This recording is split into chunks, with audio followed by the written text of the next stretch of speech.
नमस्कार दोस्तों, मैं डॉक्टर संजीव त्रिपाठी। मैं क्लिनिकल साइकोलॉजिस्ट हूँ। मेरा सेंटर है समझ साइकोथेरेपी एंड काउंसलिंग सेंटर। और मैं हमेशा यूट्यूब पर कोशिश करता हूँ कि ज़्यादा से ज़्यादा टॉपिक कवर किए जाएं। तो मुझसे जहाँ तक हो सका है मैंने बहुत सारे टॉपिक्स पर बात की है। एक जो टॉपिक बहुत करंट टॉपिक है जिस पर हमें बात करने की आज ज़रूरत है वो है एग्जामिनेशन एंजाइटी या एग्जामिनेशन स्ट्रेस। क्या होता है एग्जामिनेशन स्ट्रेस, क्या होती है एग्जामिनेशन एंजाइटी, क्या ये एक आम घटना है, क्या ये एक सामान्य घटना है? क्योंकि सभी व्यक्ति, हम जहाँ तक जानते हैं, जो लोग भी कभी अपनी लाइफ में एग्जाम दिए हैं तो वो समझते हैं इस बात को कि एग्जाम के टाइम पे तो सभी को एंजाइटी होती है, सभी को स्ट्रेस होता है। तो अगर ये सामान्य है तो फिर समस्या कहाँ है? एक दौर, एग्जाम का दौर सबकी परीक्षा लेता है, चाहे वो बच्चे हों चाहे वो पेरेंट्स हों, कहीं ना कहीं उनकी भी परीक्षा होती है। तो कई बार बहुत से सवाल पेरेंट्स के पास होते हैं जब वो चाहते हैं कि हम अब एग्जाम के टाइम पे अपने बच्चों को क्या सपोर्ट करें, कैसे सपोर्ट करें। क्या हम बच्चों को डांटें या बच्चों को मोटिवेट करें या बच्चों को एग्जाम की छूट दे दें? क्या मेरा बच्चा एग्जाम के लिए तैयार है? कहीं एग्जाम मेरे बच्चे को किसी गंभीर मानसिक समस्या की तरफ तो नहीं ले जा रहा है?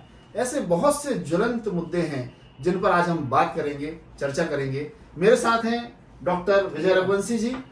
डॉक्टर साहब, आप अपना पूरा परिचय दें मेरे दर्शकों को और बताएं कि आप किस तरह से एक इंदौर में अपनी सर्विस देते हैं और किस तरह से आप लोगों की किस तरह की समस्याएं लेकर जब लोग आपके पास आते हैं और आप उसमें किस तरह से आपका रोल होता है, वो सारी बातें आप अच्छे से बताएं। मैं न्यूरो साइकेट्रिस्ट हूँ और अभी हम जो चर्चा करने जा रहे हैं वो तो एग्जाम रिलेटेड है, बट हमारा पार्ट है कि हम कोई साइकेट्रिक रिलेटेड डिसीज जैसे कि एंजाइटी है, डिप्रेशन है, इन सब को कैसे ट्रीट करा जाए, और ये मेरा रोल होता है। और आज हम जो साइकोलॉजिकल रिगार्डिंग क्या इशू होते हैं जो बच्चों के एग्जाम के दौरान, उस पर हम डिस्कस करेंगे। जी, तो सबसे पहले तो आप सर मैं जानना चाहूँगा कि आप मुझे बताएं कि क्या रीजन होते हैं एग्जामिनेशन एंजाइटी में, जो बच्चों में बहुत ज़्यादा स्ट्रेस आ जाता है एग्जाम को लेकर, एंजाइटी। अच्छा, और पहली बात मुझे ये भी बताएं, आप दर्शकों को ये भी बताएं कि कैसे एक सामान्य एंजाइटी से अलग है और उन लक्षणों को हम कैसे पहचाने कि ये डिसऑर्डर है। अब ये सामान्य या कोई जनरल एंजाइटी नहीं है, ये थोड़ा डिसऑर्डर के लेवल पर है। और ये स्ट्रेस जो है, ये स्ट्रेस भी कुछ अलग स्ट्रेस है। तो स्ट्रेस के बारे में आप थोड़ा सा डिस्क्राइब करें। देखिए, आपने बहुत अच्छा क्वेश्चन किया है और इसमें देखेंगे हमको दो तरह के स्ट्रेस होते हैं। एक होता है डिस्ट्रेस, मतलब वो हमारी लाइफ को ही डिस्ट्रेस कर रहा है, अदर से कोई भी एनवायरमेंटल फैक्टर आ रहा है। एक होता है यू स्ट्रेस, मतलब ये पॉजिटिव स्ट्रेस इसको बोलते हैं। जैसे कि अगर किसी को मोटिवेट करना है कि कोई इंसान को कुछ काम करना है, काम दिया है, वो उससे मोटिवेट होता है, ये इसको कॉन्फिडेंस आता है, इससे लिए उसका जो प्रेशर आएगा। But every stress have a new motivation to everyone, क्योंकि कुछ ना कुछ हमको एक उसका गोल स्टार्ट पता होता है। अगर आज हम कोई अगर कार्य करेंगे ही नहीं तो आगे बढ़ेंगे ही नहीं। एग्जाम भी एक ऐसा ही है, हर एक जीवन का, एक लाइफ का एक प्रेशर है, लेकिन उस प्रेशर को हैंडल करना ही हमारा एक कर्तव्य है। इससे हम लाइफ की हर वो चीज सीख सकते हैं जो कहीं पे भी हमारे को जो हमारा इंसिडेंट हो जाए, कोई भी ऐसी घटना जिसको हम रिजॉल्व नहीं कर पा रहे हैं, वो अगर एग्जाम में हमने कुछ सीख रखा है कि इस प्रेशर को कैसे हैंडल करना है, तो वो हम अपनी लाइफ में भी उसको अपना आगे जो लाइफ में कभी भी अपने पास प्रेशर आता है उसको भी अपन कैसे रिलीज कर सकते हैं, ये हमको एग्जाम भी सिखाता है। तो हर बार ऐसा नहीं होता कि स्ट्रेस खराब होता है। स्ट्रेस हमको लाइफ को जीने के तरीके सिखाता है और अच्छे से हम उसको सीख भी जाते हैं अगर हम एग्जाम को हैंडल कर सकते हैं। तो दूसरा जो एक आपने थोड़ा कहा नॉर्मल एंजाइटी और उसको कैसे डिस्ट्रेस करें। तो नॉर्मल एंजाइटी में क्या है कि अगर हमको जैसे कि आज हमारा प्रिपरेशन करना है हमको, और आज अगर हमारा एग्जाम है और कल हमको एग्जाम के लिए जा रहे हैं, तो वहाँ थोड़ा बहुत सिम्टम आएंगे, घबराहट होगी, बेचैनी होगी। ये हमारी प्रिपरेशन पे भी डिपेंड करता है कि प्रिपरेशन कैसी है और इतना माइन्यूट लेवल पे होगी। लेकिन जैसे ही वो एग्जाम जा रहा होगा या कोई हमारे एग्जाम दे के आ गए तो वो नॉर्मल हो जाएगा। इट इज नॉर्मल है, ये प्रेशर था बट एक थोड़ा सा जब कोई काम आया तो हमको आ गया, बट उसके बाद वो चला जाएगा। बट अगर वास्तव में किसी को एंजाइटी है जो एग्जाम देने के बाद भी नहीं जाती है, उसमें फियर रहता है हमेशा के लिए कि पता नहीं क्या होगा, है ना, जबकि वो पास हो रहा होगा तब भी फेल का डर होगा, है ना, घबराहट बनी रहेगी, उसके लिए पैल्पिटेशन होगा, डीप ब्रीदिंग में शॉर्टनेस ऑफ ब्रीथ हो जाएगी उसकी, है ना, और उसको ड्राई माउथ होगा, कंटिन्यूअस बना रहेगा। ये नहीं है कि एग्जाम जैसे ही खत्म हुआ तो उसके बाद भी, इट इज एंजाइटी है। तो दोनों चीजें अलग हैं और दोनों के लिए हमको ट्रीटमेंट की भी रिक्वायरमेंट होती है कुछ केसेस में हमको काउंसलिंग से भी काम चल जाता है। जी, तो आप ये कहना चाह रहे हैं या यही मैं समझ पा रहा हूँ कि स्ट्रेस कहीं ना कहीं पॉजिटिव भी होता है और नेगेटिव भी होता है। पॉजिटिव स्ट्रेस जब वो आपकी परफॉर्मेंस को बढ़ाता है, जब वो आपको मोटिवेट करता है और आपको एक जिम्मेदारी का एहसास कराता है, तब वो अपन उसको कह सकते हो पॉजिटिव स्ट्रेस है। और जब नेगेटिव स्ट्रेस है, यानी कि अगर वो आपकी परफॉर्मेंस को कम कर रहा है और आपके मोटिवेशन को कम कर रहा है, तब अपन कह सकते हो नेगेटिव स्ट्रेस है। ठीक है, आपने बहुत अच्छे से बताया। अच्छा, मैं ये जानना चाहूँगा कि सर ये जो एंजाइटी है, इसको हम कैसे पहचानें कि ये एंजाइटी के सिम्टम्स हैं या ये हम किसी तरह की एक नॉर्मल एंजाइटी में हैं? तो उससे कुछ कॉमन सिम्टम्स होते होंगे, वो कॉमन सिम्टम्स क्या होंगे वो बताएं। देखिए, एंजाइटी के सिम्टम्स और ड्यूरेशन दोनों को मेंटेन ज़्यादा करता है। जैसे कि अगर कोई आपको आज एग्जाम आपका 15 डे पहले है, बाद 15 डे में, और आज से आपको इतनी ज़्यादा चिंता हो रही है कि मेरा एग्जाम होगा नहीं निकलेगा, मेरे को डीप ब्रीदिंग मतलब सांस नहीं ले पा रहे हैं, पल्पिटेशन आ रहा है, और मतलब कि हमारे को भविष्य की चिंताएं बहुत ज़्यादा हो रही है, कंटिन्यूस ओवर थिंकिंग उसमें बनी हुई है। और कई बार तो इतनी ज़्यादा चीज़ हो जाती है कि हम अनकॉन्शियस हो जाते हैं और उसको पैनिक अटैक बोलते हैं। वो वाली कंडीशन भी हमारे को, जबकि एग्जाम अभी तो काफी टाइम है, एग्जाम का कोई ऐसा वो नहीं है, तो वो हमको ये क्लियर कट एंजाइटी है। एग्जाम तो काफी टाइम बाद है, लेकिन हाँ, अगर 2-3 दिन पहले एग्जाम है और उस एग्जाम का थोड़ा बहुत फियर है जो हम कुछ नहीं पढ़ पाए, बट अगर हमारा क्वेश्चन, जैसे मान के चलो हमने 3 क्वेश्चन हमारे सॉल्व नहीं हुए थे, बट हमारे सॉल्व हो गए, अब हम रिलैक्स हैं, नॉर्मल है। अगर हमारे क्वेश्चन सॉल्व हो गए, फिर उसके बाद भी हम कंटिन्यू उसमें उसी थॉट में फंसे हुए हैं, वो थॉट निकले नहीं रहे, कंटिन्यूअस हम उसमें कहीं ना कहीं हमारा सिम्टम आ रहे हैं, रात को भी नहीं सो पा रहे हैं, दिन में भी हम जैसी जाग रहे हैं वैसी एंजाइटी बनी हुई है, मतलब हमको घबराहट बेचैनी बनी हुई रहती है, इसको हम एंजाइटी कहते हैं। ओके। एग्जाम के टाइम पर बच्चों में बहुत कॉमनली देखने को मिलता है, क्योंकि हमने भी कहीं ना कहीं उस चीज़ों से सफ़र किया है, तो हम उसको समझते हैं, बहुत कॉमन प्रॉब्लम है जो हमने भी कहीं ना कहीं फेस की है। एक सेल्फ डाउट आता है, हम एक डाउट ऐसा हम हो सकता है हमारी पूरी तैयारी हो, लेकिन हमको ऐसा लगेगा कि शायद हमने तैयारी प्रॉपर नहीं है और मैं कर पाऊंगा कि नहीं कर पाऊंगा। और कई बार बच्चे मेरे पास आते हैं, बताते हैं कि सर मेरा रिजल्ट भी बहुत अच्छा आया, मेरा पेपर भी बहुत अच्छा गया था, लेकिन फिर भी वो एक सेल्फ डाउट मेरी परफॉर्मेंस को भी इफेक्ट करता रहा, और जब तक मेरा रिजल्ट नहीं आ गया तब तक मैं उससे बहुत परेशान रहा। तो ये सेल्फ डाउट कैसे दूर किया जाए और सेल्फ डाउट क्यों पैदा होता है, ये बताएं। देखो, सेल्फ डाउट हमेशा मैक्सिमम तो लेक ऑफ प्रिपरेशन होती है, और एक कुछ पर्सनैलिटी होती है लोगों की। पर्सनैलिटी जैसे कि अगर किसी की बहुत परफेक्शन वाला पार्ट होता है, वो हमेशा सेल्फ डाउट में रहता है। जैसे कि अगर बात की जाए तो जिसका 98% अगर आ रहा है हर बार, अगर उसका 2% भी कम हो रहा है तो उसको सेल्फ डाउट है कि यार मेरा पूरा परफेक्ट आ पाएगा। अगर मेरा मतलब 99% नहीं आए तो मेरे को सेल्फ डाउट हो जाएगा अपने आप पे, क्या वो नहीं आने वाले मेरे यहाँ, वो एक सेल्फ डाउट बना रहता है। दूसरा, अपना सेल्फ डाउट अगर जैसे कि पहले का एक्सपीरियंस हो चुका है कि उसने प्रिपरेशन करी, बट वो फिर दोबारा से उस टाइम पे उसका जितना वो अचीव कर पा रहा था, वो उसके कारण कई हो सकते हैं, अचीव नहीं कर पा रहा है, तो वो यही फील करेगा कि हमेशा कि यार मेरा अब आगे नहीं हो सकता, आई एम पुअर, उस टाइप का फील करके वो हमेशा अपने आप को एक तरह का और वो कर लेगा। सेकंड, ओवर जनरलाइजेशन कर लेते हैं कुछ लोग, जैसे कि एक बार कोई बंदा फेल हो गया तो उसी थॉट को क्या लगेगा, अब मैं जिंदगी में पास ही नहीं हो सकता, या वो मान लो अगर उसके वो क्वार्टरली हाफ ईयरली भी एग्जाम में फेल हो गया तो उसको लगेगा ये एग्जाम फेल हो गया मतलब मैं उसको आगे कभी एग्जाम नहीं हो सकता। लो कॉन्फिडेंस होते हैं लोगों में। क्या होता है कि आज अगर मेरा कॉन्फिडेंस हाई नहीं है और मेरे को कोई मतलब 3 क्वेश्चन भी याद नहीं हो उसी टाइम पे, तो मेरे को अब मुझसे नहीं हो सकता कभी, अब मैं तो वो ये जो नंबर ऑफ थॉट होते हैं जो कंटिन्यू उनके आते रहते हैं, इसके कारण उनको सेल्फ डाउट हमेशा बना रहता है और इसके से वो बाहर ही नहीं निकल पाते। ओके। तो ये जो इस तरह के थॉट्स होते हैं जो एंजाइटी को बढ़ाते हैं या सेल्फ डाउट पैदा करते हैं या स्ट्रेस बढ़ाते हैं, इन थॉट्स के साथ किस तरह से डील किया जाए, इसके लिए आपका क्या विचार है? देखिए, सबसे पहले थॉट के हमें को 0 लेवल पे जाना पड़ेगा, मतलब उसके ग्राउंड लेवल पे समझना पड़ेगा कि थॉट आया क्यों, क्या उसका बैकग्राउंड क्या था, उसका थॉट आने से पहले क्या इसका प्रीवियस हिस्ट्री क्या रही है, कि वास्तव में इसके साथ ऐसा हुआ है, रियल है या सिर्फ एक इसका एक भ्रम है, तो उस पर हमको काम करना पड़ता है। अब जैसे स्ट्रेस फैक्टर में अगर हम स्टार्टिंग से कोई भी प्रिपरेशन करते हैं, कोई भी एग्जाम की प्रिपरेशन, तो उसका एक स्टडी होना चाहिए, स्टडी प्लान होना चाहिए, टाइम मैनेजमेंट देखना चाहिए, उसके गोल हमको होना चाहिए। अब सिलेबस की बात करें तो हमको उसको एक पार्ट में डिवाइड करना चाहिए स्टार्टिंग में। अगर हम किसी सिलेबस को पार्ट में डिवाइड करके छोटे छोटे स्मॉल टॉपिक्स पे काम कर रहे हैं तो हम उसमें आराम से कर सकते हैं। फिर आता है एक्टिव लर्निंग, हम इसमें कर सकते हैं। एक्टिव लर्निंग का क्या होता है कि हमको जब भी कोई भी प्रिपरेशन करना है तो पहले जैसे कि हम सबसे पहले होते थे कि कोई फ्रेंड सर्कल से बात कर लो, है ना, वीडियो है और राइटिंग है, रीडिंग है, इन सब चीज़ों का समावेश से भी हम कोई क्वेश्चन को बहुत अच्छे से सॉल्व कर सकते हैं। फिर उसको फ्लैश कार्ड होते हैं, फ्लैश कार्ड का यूज कर सकते हैं। तो ये एग्जाम प्रिपरेशन पे हम इस पर अगर अच्छे से काम करेंगे जी। तो फिर चांसेस है। फिर अगर दूसरा होता है कि हम इसको उस टाइम पे अगर एग्जाम आने वाला है तो हेल्दी लाइफ स्टाइल, जहाँ तक हम मॉडर्न डे में बात करें तो एक अच्छा न्यूट्रिशन लें जो एक ब्रेन को बूस्टअप करते हैं वो लें। तो ऐसी चीजें हमारी अगर प्रोग्रेसिव बनी रहती हैं तो हम सेल्फ डाउट से आराम से बाहर निकल सकते हैं। बस का कारण ढूंढना हमको जरूरी है। कुल मिलाकर जहाँ तक मैं समझ पा रहा हूँ, आप जो इसको थोड़ा आपने डिस्क्राइब किया उसको बस छोटा समरी करता रहता हूँ कि आप कहीं ना कहीं बात कर रहे हैं रैशनलाइजेशन की। अगर हमारे कुछ थॉट्स ऐसे हैं जो इरेशनल थॉट्स हैं तो उसको हमें पहचानना होगा कि हमारे थॉट्स इरेशनल हैं, रैशनल नहीं है। जैसे अगर हम अंधेरे में जा रहे हैं और हमको कोई रस्सी पड़ी हुई है और हमको सांप की तरह दिखाई दे रही है तो अब हमको डाउट आ जाएगा कि ये सांप है, लेकिन जब तक हम उसको रैशनलाइज नहीं करेंगे कि ऐसी सांप की होने की संभावना कितनी है कि वाकई सांप यहाँ आ सकता है, पॉसिबल है कि सांप आ सके, तो उस तरह से या हम उसको नजदीक जाकर देखें कि वाकई में सांप है या रस्सी है। तो ये रैशनलाइजेशन जो होता है, हम अपने थॉट्स को चैलेंज करते हैं और हम उसको कहीं ना कहीं क्रॉस चेक करते हैं, ठीक है। और दूसरी बात, जहाँ तक आप बात कर रहे हैं कि अपन जो आप जो स्ट्रेटजी बनाने की बात कर रहे हैं, जो आप एक गोल प्लानिंग की बात कर रहे हैं, एक आपने बहुत अच्छी बात कही जो आपने कही हम अदर सेंसरी मॉडलिटी का यूज करें।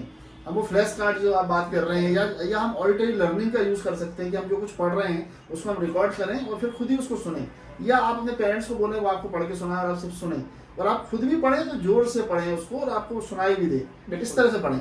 तो हमारे जो भी सेंसेस हम चाहे हमारा हो सकता है हम विजुअल लर्नर अच्छे हो सकते हैं, हो सकता है हम ऑडिटरी लर्नर बहुत अच्छे हो सकते हैं, या फिर हम एक्टिविटी लर्नर, जैसे आपने बोला कि तो इस तरह से जो अलग अलग पहले हम पहचानें कि हमारा लर्निंग स्टाइल क्या है, उस लर्निंग स्टाइल के हिसाब से हम अपनी पढ़ाई करेंगे तो हमको कोई भी सेल्फ डाउट नहीं आएगा, और कोई सेल्फ डाउट आएगा तो उसको हम क्वेश्चन करेंगे, मतलब डाउट पर डाउट करेंगे और फिर हम उसको रेशनल हमारे थॉट्स जो है उनको हम रेशनलाइज करने की कोशिश करेंगे, ठीक है।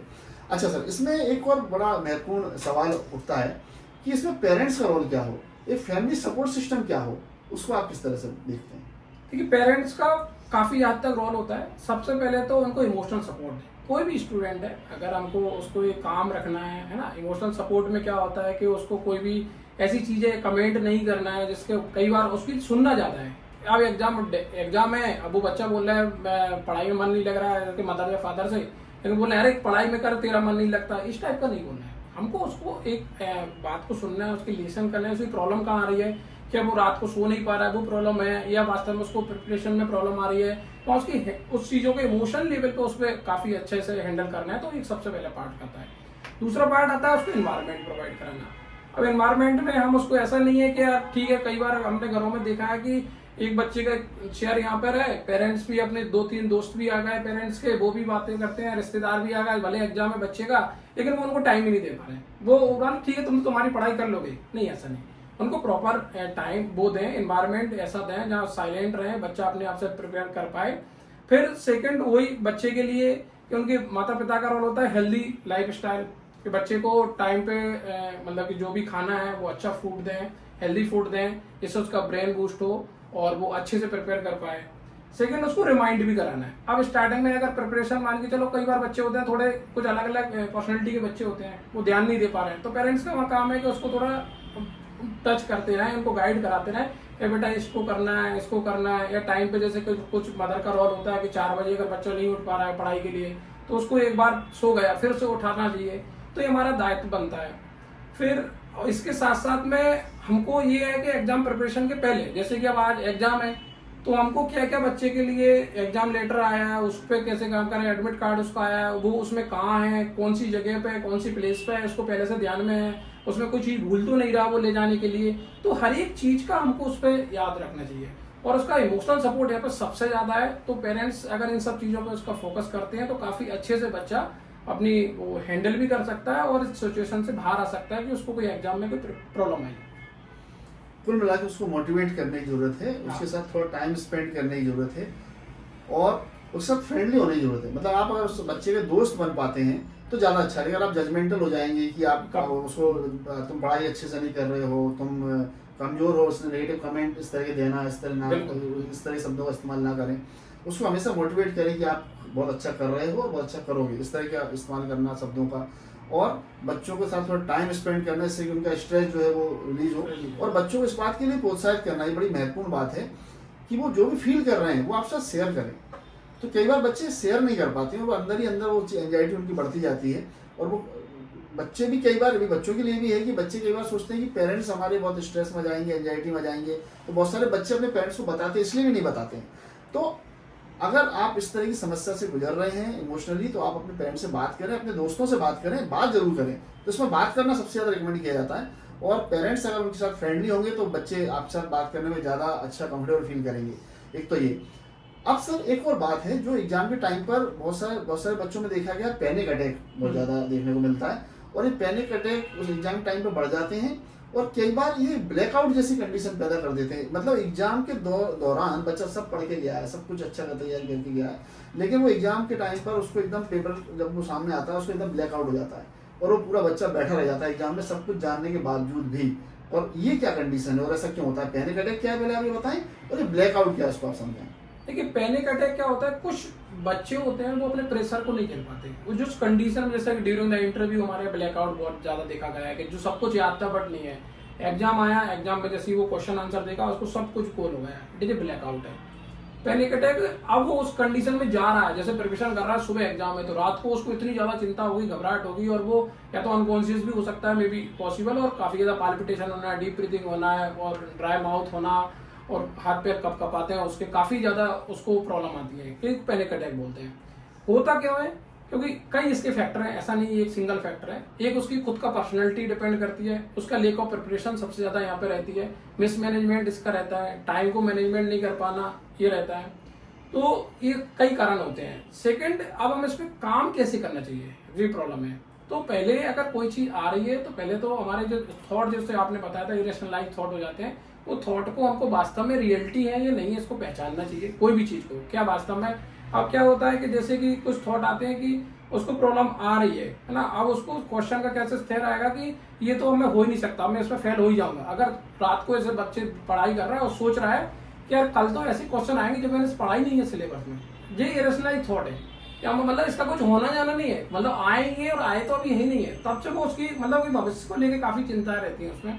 फिर जैसे कि अब परफेक्शनिज्म रहता है कि यार कि अगर मेरा कल ये जो वाला पार्ट एक क्वेश्चन अगर नहीं हुआ तो क्या होगा, मेरे फैमिली वाले क्या बोलेंगे, है वो जो प्रेशर ले लेते हैं। अगर ये वाला एक क्वेश्चन अगर मैं इसको परफेक्ट नहीं कर पाया तो मेरे घर वाले क्या बोलेंगे, फ्रेंड क्या बोलेंगे, अगर मैंने कहीं फ्रेंड से ही मदद ले ली तो फ्रेंड बोलेगा तुम तो कमजोर हो। तो इस टाइप के थॉट आते हैं, ये हमको कहीं ना कहीं एंजाइटी क्रिएट कराते हैं, पैनिक अटैक क्रिएट कराते हैं। अब इसको रिजॉल्व करने के लिए पहले तो हमको स्टे और काम होना चाहिए, जो थॉट आ रहे हैं उनको रैशनलाइज करना चाहिए कि वास्तव में सही है गलत है। फिर एक जो नॉर्मल हमको उससे पहले, जैसे प्रिपरेशन एग्जाम से पहले बिल्कुल हेल्दी लाइफस्टाइल को फॉलो करें, deep breathing exercise relaxation technique को फॉलो करें, और प्रॉपर स्लीप लें, और इन सब चीजों को अगर हम इसमें करते हैं तो काफी हद तक हम इससे बाहर निकल सकते हैं।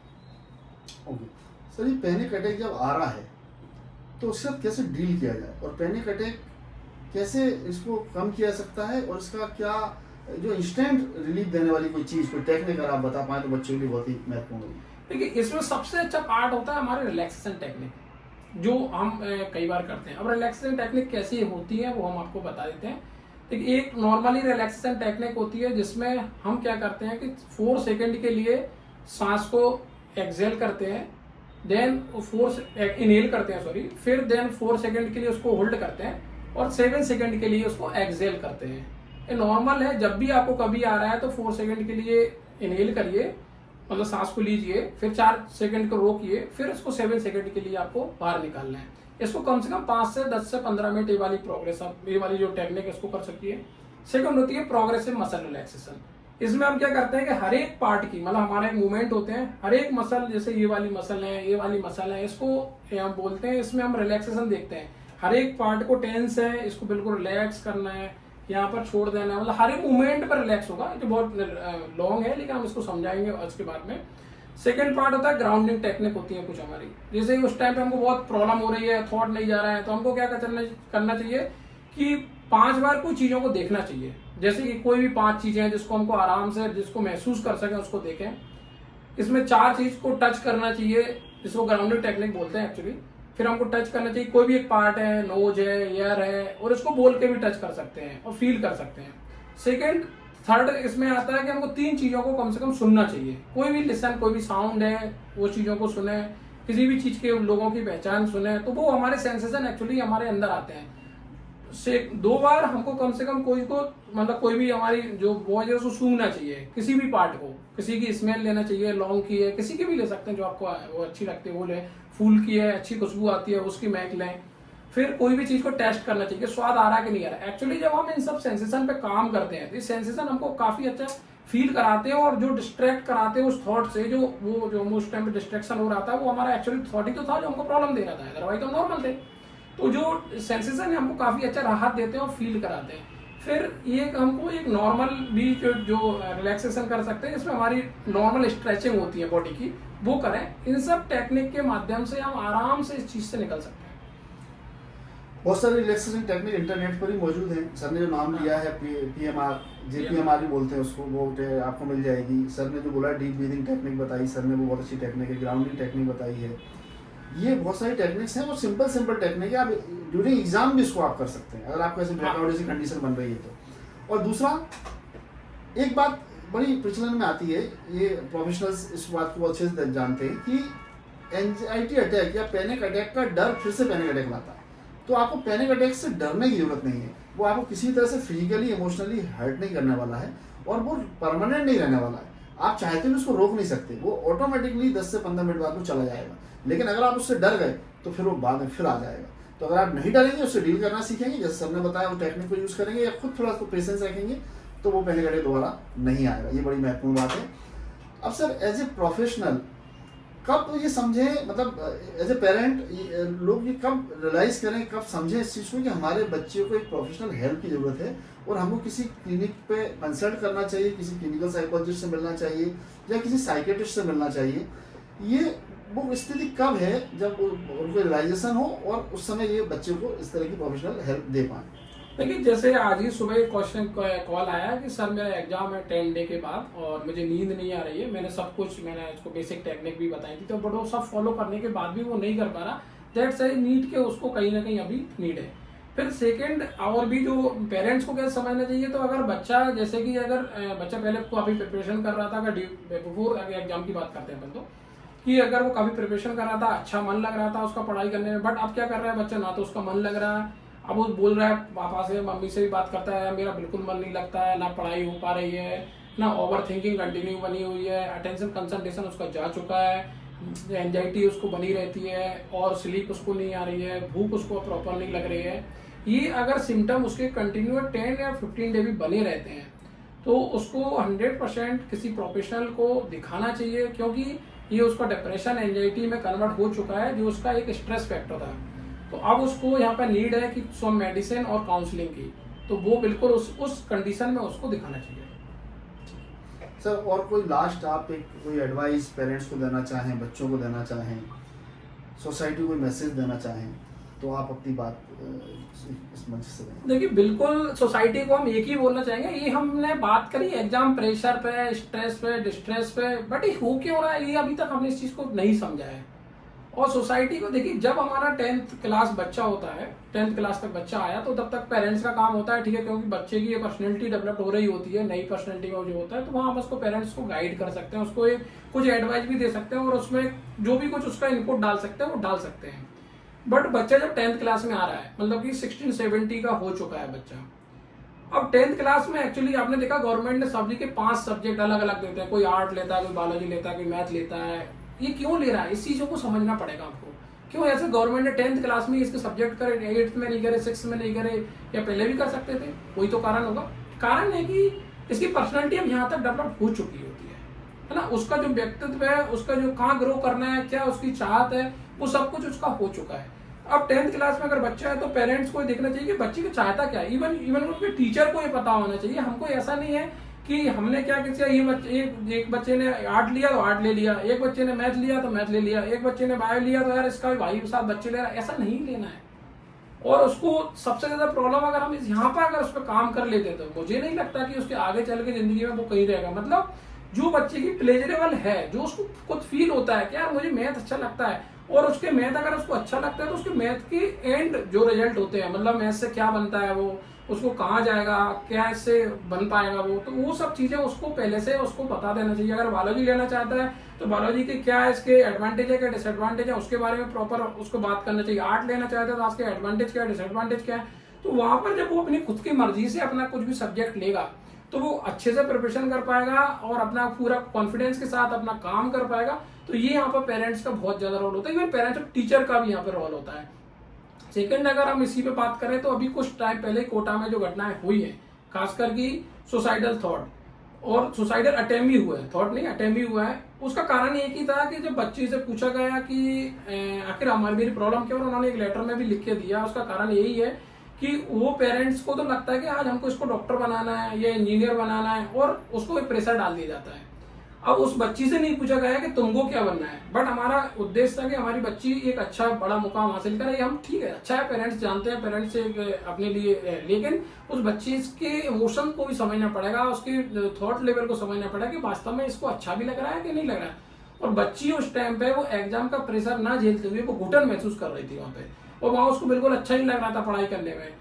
तो उसको क्या हुआ कि उसने आपने तो उसको सब हेल्प करी, आपने उसकी अच्छी कोचिंग भी लगवाई, आपने पैसा भी खर्च करा, आपने उनको वो दिया, but end of the day क्या हुआ कि उसको ये लगा कि यार मेरे पेरेंट्स तो सब कुछ अच्छा कर रहे हैं, कमी मेरे में ही है। उसने ब्लेम क्या कर लिया, एक्चुअली उस खुद पर ब्लेम कर लिया। वो खुद पर ब्लेम का कोई कारण नहीं था, बट उसको ये लगा कि पेरेंट्स भी अच्छे हैं क्योंकि वो सब मेरा प्रिपरेशन कराते हैं, बट ये भूल गई कि मेरा थॉट लेवल जो था ना वो मेरे प्लेजरेबल वाला नहीं था। अगर यहाँ पर मेरा प्लेजरेबल वाला होता तो बिल्कुल 100% निकलती बच्ची। तो पेरेंट्स का रोल है कि वो पहले उसके बच्चे को समझाए, एक दोस्त बनाए, और उसका प्लेजरेबल एक्टिविटी कहाँ पर है, वो कहाँ क्या चाहती है, वास्तव में सत्य है, तो 100% वो इस चीज से निकल सकती है। और उसको आगे जो कहीं भी सुसाइडल थॉट आना, इफेक्ट आना, पेरेंट्स से बात नहीं करने की जो समस्याएं आती हैं उनसे काफी हद तक अपना निजात पाया जा सकता है।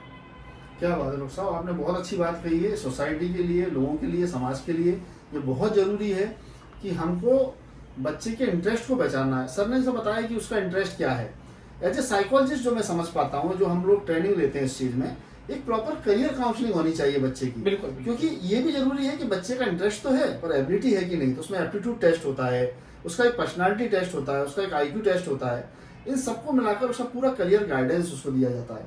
तो जब वो उसका प्रॉपर एक 9th या 10th क्लास के बाद एक बच्चे का, हर बच्चे का एक करियर काउंसलिंग होना चाहिए, साइकोलॉजिकल असेसमेंट होना चाहिए। उसके बेस पर अपन को आगे बढ़ना है कि अपन अपने बच्चे के लिए कौन सा करियर बेहतर होगा। वो फिट फॉर जॉब जो कंसेप्ट है वो इसी पर बिल्कुल बिल्कुल। तो ये आप जैसे सर ने बताया कि हर व्यक्ति हर जॉब के लिए फिट नहीं है।